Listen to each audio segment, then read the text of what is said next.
How's it going? Thanks for joining me for part two of dealing with anxiety. Last week, we looked at some things from Max Lucado's book that he wrote. It's called Anxious for Nothing. And we pulled away from it some first steps that we can take, some things that we can consider to deal with our anxiety in an effective way. And one of the things that we read was from Philippians 4:6, which says, "Don't worry about anything." And we talked about the fact that the Apostle Paul could have written, "Don't worry about most things," or "Don't worry about anything unless this happens," or whatever. But that wasn't the case. What we read was that Paul wrote, "Don't be anxious about anything," or "Don't worry about anything." And that includes all of the things that we face. And so we also looked at a couple of verses before that, Philippians 4:4, where he says, "Always rejoice in the Lord." I'll say it again, rejoice. And so that brings me to the acrostic that we had last week, which was celebrate, ask, leave, and meditate. As an acrostic, it spells out the word calm. And that's a great illustration, a great thing for us to look at. So I want to, for this week, just talk about the C in calm, and that's celebrate. So specifically what Max Lucado talks about in his book is that we should celebrate God's goodness. And we could go on and on and on about the various things that make up God's goodness and how we can trust Him and how we can believe in Him and celebrate that. But I want to point out two really important things for us to consider, to understand, and celebrate today that I think may help us with our anxiety. And the first thing is this. This is a big truth. God has a plan. No matter what it is that we face, God is in control and He has a plan. I'm going to give you a word that you may not be familiar with. The word is sovereignty. Now, what does that mean? Well, sovereignty is a word that is used in the Bible, and it's used to describe how God manages and controls what goes on in the world and what goes on in our lives. It's how God uses things in our lives and things in the world to bring about His purpose and His will. And it shows when we know that God is sovereign, it shows that He's in control no matter what we face. So if you go back to the very first COVID video that I did for our youth, if you went back there, you'd see that one of the things that I said was that God is never caught unaware. So when this pandemic started, it's not like God woke up and said, "Whoa, I wasn't expecting this. I've never heard of the coronavirus." That's not how God operates. He is in control. He is all powerful. He's all knowing. And so he is unaware, or He is aware of everything that's going on, not only in our lives, but in the world. And so we can celebrate that, and we can take comfort in the fact that God isn't caught off guard, that He's not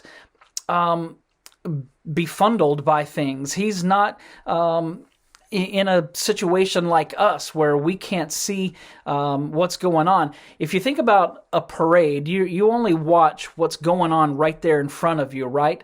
But God sees the whole parade, the beginning and the end. We see the world through a peephole, but God sees the entire picture. And we have to keep that in mind. I'm putting on your screen this image that I put on our Instagram page and our Facebook page last week.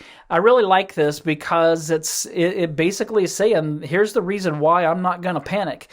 And there's only one, and that reason is God, because God has a plan. Check this out. Romans 8:28 says, "And we know that God causes everything to work together for the good of those who love God and are called according to His purpose." So God is in control of the world, and He's in control of your life. And He's actually able to take the things in your life, good and bad, and use them for His glory, which brings me to number 2. God's plan is for your good. Whatever it is that you face, whether it's you're facing something that the rest of the world is going through, or a pandemic like what our country is dealing with, or if it's just something that you personally are dealing with, some kind of health issue or some kind of stress at school or work or in your family, whatever it is that you're dealing with, God has a plan, and He can bring about good from that place that you're at. And so if the doctor gives you bad news, God is actually able to take that and make it a really good thing. So think about the worst things in your life. None of us would ever say, I loved when this happened, or this is really good for me, because we don't think that way. We don't typically think in, hey, God's using this to shape me and mold me and bring about the person that He created me to be. And so when tragedy strikes us, we have a tendency to think bad, to think negative thoughts, right? But God can take those worst days of your life and He can use them for His glory and for your good. And so that's something for us to celebrate. When I was a senior in high school, I had a car. It was a Mustang, and I loved it. It was nice, and I just went everywhere in it and loved it. And one night I had a few friends in the car with me, and this pickup truck came out of nowhere and hit me in the side. It basically, what I remember is turning and looking and seeing headlights right there in my face. And so it took my car and turned it into the shape of a V. And so my one-time Mustang, which was so beautiful to me, was totaled. It was ruined. I never was able to drive it again. In fact, after that day, a few days later, my dad took me to the junkyard. I don't remember why, if I needed to get some things out of it or if he just wanted to see it or what. But I remember he saw it, and that was the last time that I ever saw the car. And my dad said, "I'm amazed that you walked away from this." But I did walk away from it, and all three of my friends who were with me, nobody was hurt. I was picking glass out of my head for several days, but other than cuts, I was totally fine. In fact, the very next night, I played in a softball game for my church softball team.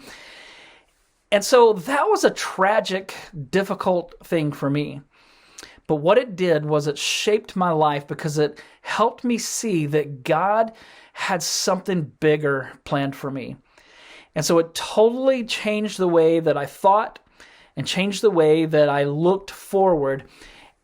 And I started to see that God placed me on this earth for something bigger than just me. And so God was able to take a tragic, difficult, horrible experience and make it something good. I probably wouldn't be a pastor today if it wasn't for that car accident. And so that's what I want you to realize when you deal with anxiety, that God has a plan, so He's in control, and that His plan for you is good. So don't be afraid.